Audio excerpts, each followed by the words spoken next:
आज पूरी दुनिया में विश्व पर्यावरण दिवस मनाया जा रहा है, तो वही संगम नगरी प्रयागराज में एक ऐसी शख्सियत से आज आपको रूबरू कराएंगे जिन्हें हरियाली गुरु का खिताब मिला है, क्योंकि अब तक वह लाखों पेड़ लगा चुके हैं। हम बात कर रहे इलाहाबाद विश्वविद्यालय के पूर्व बॉटनी के प्रोफेसर एनबी सिंह की, जो कि सुल्तानपुर के एक छोटे से गांव बीकना से है, जिनको हरियाली गुरु के नाम भी से जानते हैं। आज भी साइकिल से चलते हैं, लाखों की कमाई के बाद भी साइकिल से घूमते हैं। वहीं आज विश्व पर्यावरण दिवस पर उन्होंने रज्जू भैया विश्वविद्यालय के कैंपस में वाइस चांसलर के संग वृक्षारोपण किया और मीडिया से बात करते हुए कहा, आज देश ही नहीं दुनिया के सामने सबसे बड़ी चुनौती है जलवायु परिवर्तन के खतरों से निपटना, पर्यावरण में संतुलन बनाए रखना। इसके लिए हर साल बड़े बड़े मंचों पर वायदे किए जाते हैं, लक्ष्य निर्धारित किए जाते हैं, लेकिन फिर भी जमीनी स्तर पर कोई खास बदलाव नजर नहीं आता। ऐसे में जरूरी है कि हम सभी व्यक्तिगत रूप से पर्यावरण के प्रति अपनी जिम्मेदारियों को निभाएं। बात दे उनका कहना था, भारत में पेड़ों की पूजा होती है, मगर जिस तरह से पेड़ कट रहे हैं, हमें पेड़ों को काटने से रोकता है और पेड़ लगाना है जिससे चारों तरफ हरियाली हो। प्रोफेसर राजेंद्र सिंह रज्जू भैया विश्वविद्यालय का ये नया परिसर है, जिसमें पिछले 5 वर्षों में हम लोगों ने 11,000 के करीब पौधे को प्लांटेशन किया है और इस वर्ष भी लगभग 2,500 से 5,000 प्लांट्स लगाने का योजना है, जिसकी शुरुआत आज से हो रही है। और आज से लेकर के जब तक बारिश समाप्त नहीं होगा, अगस्त सितंबर तक लगभग 5,000 पौधारोपण का हमारा अभियान है। और कोशिश ये है कि आने वाले समय में इस विश्वविद्यालय का जो परिसर है वो हर तरफ से हरा दिखे, एक ग्रीन वॉल जैसी तैयार रहे, ताकि स्वच्छ वातावरण रहे, पर्यावरण रहे, ऑक्सीजन सबको अच्छे से मिले। और हमने फलदार वृक्ष भी लगा रहे हैं ताकि आने वाले समय में पर्यावरण को शुद्ध रखने के साथ साथ में लोगों को फलों का भी सेवन करने का, विद्यार्थियों को, शिक्षकों को उसका अवसर मिले। सबसे पहले सभी लोगों को विश्व पर्यावरण दिवस की बहुत बधाई और शुभकामनाएं, और इस उम्मीद के साथ में कि हर व्यक्ति पर्यावरण की संरक्षण करेगा, सुरक्षा करेगा, पेड़ पौधे लगाएगा, और उससे अपना ही जीवन नहीं बचेगा, उससे संपूर्ण लोगों का जीवन बचेगा, पूरे विश्व के लोगों का जीवन बचेगा। ऐसा माना जा रहा है, जिस हिसाब से हमारी टेम्परेचर जो बढ़ता चला जा रहा है कि 55 डिग्री के बाद टेम्परेचर गया तो ह्यूमन सर्वाइवल ख़त्म होने लगेगा, है ना। तो उससे बचाने के लिए कि कभी भी गर्मी जो है 45-55 डिग्री ना जाए, ये बहुत ज़रूरी है, आवश्यक है। प्रधानमंत्री का भी सपना है ग्रीन इंडिया क्लीन इंडिया।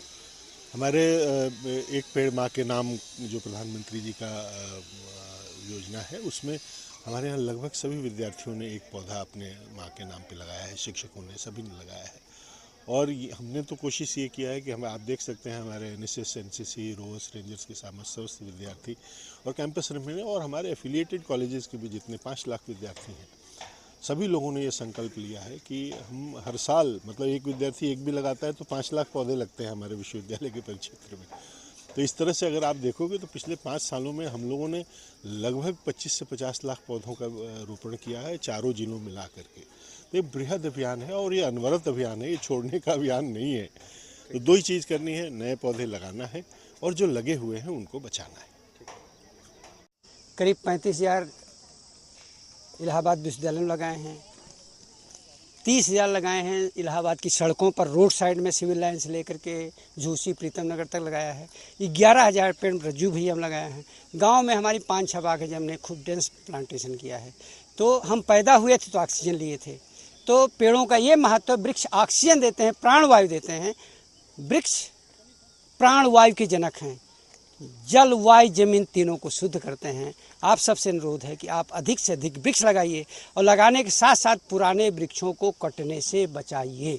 हमें दुख होता है कि जब हम ऑक्सीजन लेके बड़े हुए हैं और उस ऑक्सीजन के जनक को हम काटते हैं। दूसरा दुख हमें इस बात का होता है, हम 5 जून को इस तपती धूप में वृक्षारोपण कर रहे हैं। हमारा अपना भारत का पर्यावरण दिवस होना चाहिए, क्योंकि ये सीजन फेवरेबल नहीं है। ये वेस्टर्न कंट्रीज के लिए है पर्यावरण दिवस 1972 में जो लागू किया था। और हम दुखी होते हैं, हम प्रायश्चित इस दिन करते हैं, क्योंकि हम एक दिन पर्यावरण दिवस मनाते हैं। साल भर ऑक्सीजन लेंगे, साल भर रोटी कपड़ा मकान लेंगे पेड़ पौधों वृक्षों से। पौधों से हमारा अटूट संबंध है। पौधों को हम कार्बन डाइऑक्साइड देते हैं, उसके बदले वृक्ष हमको ऑक्सीजन देते हैं, पौधे हमको ऑक्सीजन देते हैं।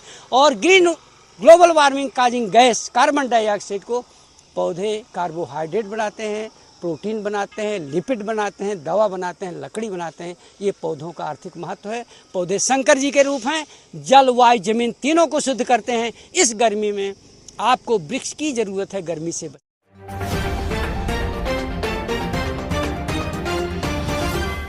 उत्तर प्रदेश के मुख्यमंत्री योगी आदित्यनाथ का जन्मदिन आज संगम नगरी प्रयागराज में खास अंदाज में मनाया गया। सिविल लाइंस के सुभाष चौराहे पर केक काटकर, मिठाई एवं शरबत बांटकर, बुलडोजर सजाकर जश्न मनाया गया। विधायक शहर उत्तरी हर्षवर्धन बाजपेयी, फूलपुर विधायक दीपक पटेल, पूर्व विधायक उदयभान करवरिया की अगुवाई में कार्यकर्ताओं ने केक काटा और जय श्री राम के नारे लगाए।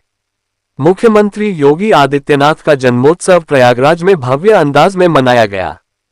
सिविल लाइंस के सुभाष चौराहे पर भारी संख्या में कार्यकर्ता और स्थानीय लोग जुटे। कार्यक्रम की कमान शहर उत्तरी के विधायक हर्षवर्धन बाजपेयी ने संभाली। विधायकों और गणमान्य लोगों की मौजूदगी में पूरा माहौल योगीमय हो गया।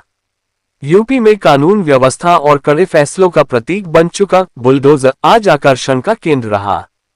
भगवा और तिरंगे रंग के गुब्बारों से सजे बुलडोजर के आगे मुख्यमंत्री योगी आदित्यनाथ के बड़े बड़े कटआउट्स लगाए गए। मंच से योगी जी की दीर्घायु और उनके नेतृत्व की सराहना में नारे लगे। कार्यकर्ताओं ने ढोल नगाड़ों, आतिशबाजी एवं डांस किया, मिठाइयां बांटी और एक दूसरे को बधाई दी। सुभाष चौराहा जय श्री राम के नारों से गूंज उठा।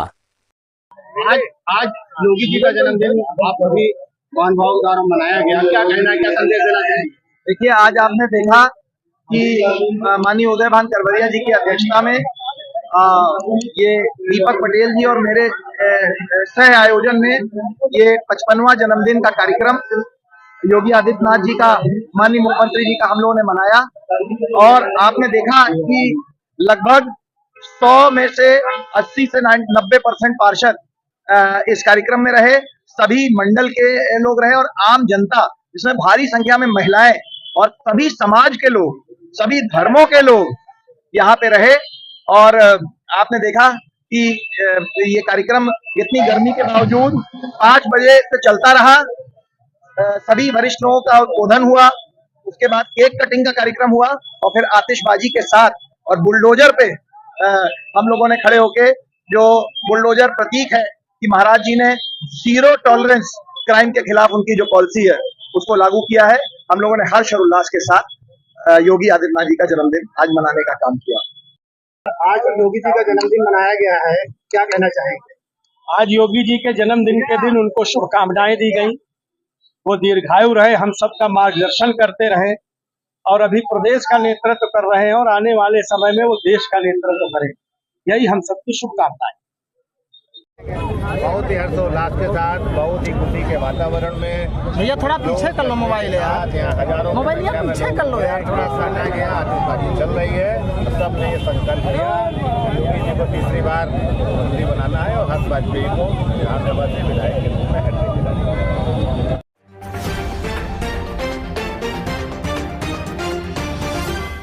संगम नगरी प्रयागराज पहुंचे डिप्टी सीएम केशव प्रसाद मौर्य ने सपा मुखिया अखिलेश यादव पर बड़ा हमला बोला है। अखिलेश यादव के 2024 के पीडीए फॉर्मूले पर 2027 में जीत के दावे पर कहा है कि 2024 के बाद गंगा में बहुत पानी बह गया है। महाराष्ट्र और हरियाणा में कमल खिल चुका है। समाजवादी पार्टी ने दिल्ली में आम आदमी पार्टी को समर्थन दिया, वहां पर भी कमल खिल चुका है। बिहार में राजद और पश्चिम बंगाल में टीएमसी को समर्थन दिया, वहां पर भी कमल खिल चुका है। उन्होंने कहा है कि अब साइकिल सफाई की यात्रा करेगी।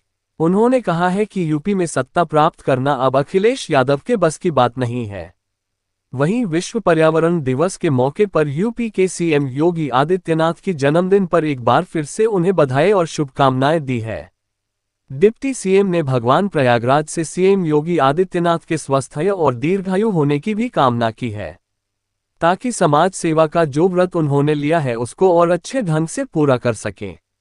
वहीं सीएम योगी आदित्यनाथ के हर नल जल पहुंचाने की योजना में टोंटी चोरी को लेकर दिए बयान पर डिप्टी सीएम केशव प्रसाद मौर्य ने सीधे तौर पर कुछ नहीं कहा। हालांकि उन्होंने सरकार की प्राथमिकताएं गिनाते हुए कहा कि सरकार की प्राथमिकता है कि कोई भूखा न रहे और सभी योजनाओं का आम लोगों को लाभ मिले। हालांकि टोंटी चोरी के सवाल पर कहा कि यह सवाल योगी जी से ही पूछना उचित रहेगा। आज सीएम साहब का जन्मदिन भी है और देखिए जन्मदिन है, इस पर मैं सुबह ही शुभकामना दे चुका हूं और बहुत भगवान से प्रार्थना करता हूं, तीर्थराज प्रयाग से प्रार्थना करता हूं कि वह सदा स्वस्थ रहें, दीर्घायु हों और जो समाज की सेवा का उन्होंने व्रत लिया है उसको और भी योग्य ढंग से निरंतर करते रहें, इसी भगवान से प्रार्थना। सीएम साहब ने आज ये कहा है अपने जन्मदिन पर कि हर घर नल जरिए वो टोटी से पानी पहुंचा रहे हैं, लेकिन टोटो चोरों से सावधान रहने की जरूरत है। किस पर इशारा किया उन्होंने? देखिए अभी तो हमारी सरकार कोई भूखा न रहे उसके लिए प्रधानमंत्री गरीब कल्याण अन्न योजना का राशन दे रही है। हर घर में आयुष्मान कार्ड, जो गरीब परिवार है उनको आयुष्मान कार्ड इलाज के लिए दे रही है। पीने का पानी हर घर में नल से जल पहुँचे, यानी चाहे गरीब हो चाहे अमीर हो, यह लक्ष्य है। उज्ज्वला योजना का गैस कनेक्शन, बैंक का खाता, अनेक योजनाएं जो हैं वो डबल इंजन सरकार माननीय प्रधानमंत्री मोदी जी के मार्गदर्शन में, आदरणीय योगी जी के नेतृत्व में पहुंचाने का काम किया जा रहा है। तो टोटी से किसको खतरा है? टोटी कौन ले जाते? वो तो मुख्यमंत्री जी से पूछिएगा। अच्छा, इसके अलावा बात करें तो पेपर लीक का जो मामला था उसको लेकर तथाकथित कांग्रेस पार्टी कल जंतर मंतर पर विरोध प्रदर्शन। छोड़िए ये सब काल्पनिक चीज़ों के चक्कर में नहीं पड़े।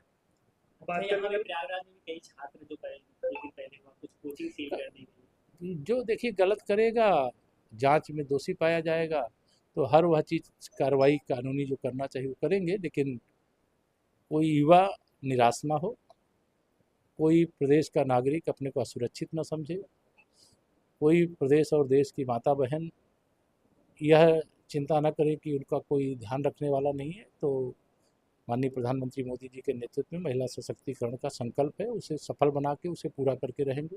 हमारा जो अन्नदाता है सबका पेट भरता है, उसकी आमदनी बढ़े, इसके लिए लगातार बड़े से बड़े कदम उठाए गए हैं और आगे भी उठाए जा रहे हैं। विकास हमारी प्राथमिकता है। मोदी सरकार के 12 साल पूरे हुए, किस तरह से जनता के बीच जा रही है पार्टी? नहीं, ये तो 5 जून आज विश्व पर्यावरण दिवस से और 21 जून विश्व योग दिवस तक ये अभियान चलने वाला है और हम सबके लिए गर्व की बात है कि माननीय प्रधानमंत्री मोदी जी सबसे अधिक समय तक 10 जून को प्रधानमंत्री के रूप में जो कार्यकाल अभी तक जितने भी प्रधानमंत्री रहे हैं उनमें सबसे अधिक समय तक रहने का गौरव माननीय प्रधानमंत्री मोदी जी को प्राप्त होगा। और हम तो बहुत बधाई देते हैं, हम ही नहीं पूरे देशवासी खुश हैं कि एक लोकतांत्रिक प्रक्रिया से चुनाव में तीसरी बार सरकार और कोई बाधा के बगैर चौथी बार भी सरकार बनाने की तैयारी, 5वीं बार भी, 6वीं बार भी, 7वीं बार भी तैयारी। विकसित भारत, विकसित उत्तर प्रदेश। अखिलेश यादव जी ने कहा है कि 2024 का जो पीडीएफ फार्मूला था उसी फार्मूले पर हम आगे बढ़ रहे हैं, 2027 में हम सरकार बनाएंगे। 2024 के बाद गंगा जी में बहुत पानी बह गया है। हरियाणा में कमल खिल चुका है, महाराष्ट्र में कमल खिल चुका है, दिल्ली में समर्थन आम आदमी पार्टी को दिया, वहाँ कमल खिल चुका है, बिहार में आरजेडी को समर्थन दिया, वहाँ कमल खिल चुका है, पश्चिम बंगाल में टीएमसी को समर्थन दिया, वहाँ कमल खिल चुका है। अब साइकिल सैफई की यात्रा करे। अब उत्तर प्रदेश में सत्ता प्राप्त करना उनके बस की बात है।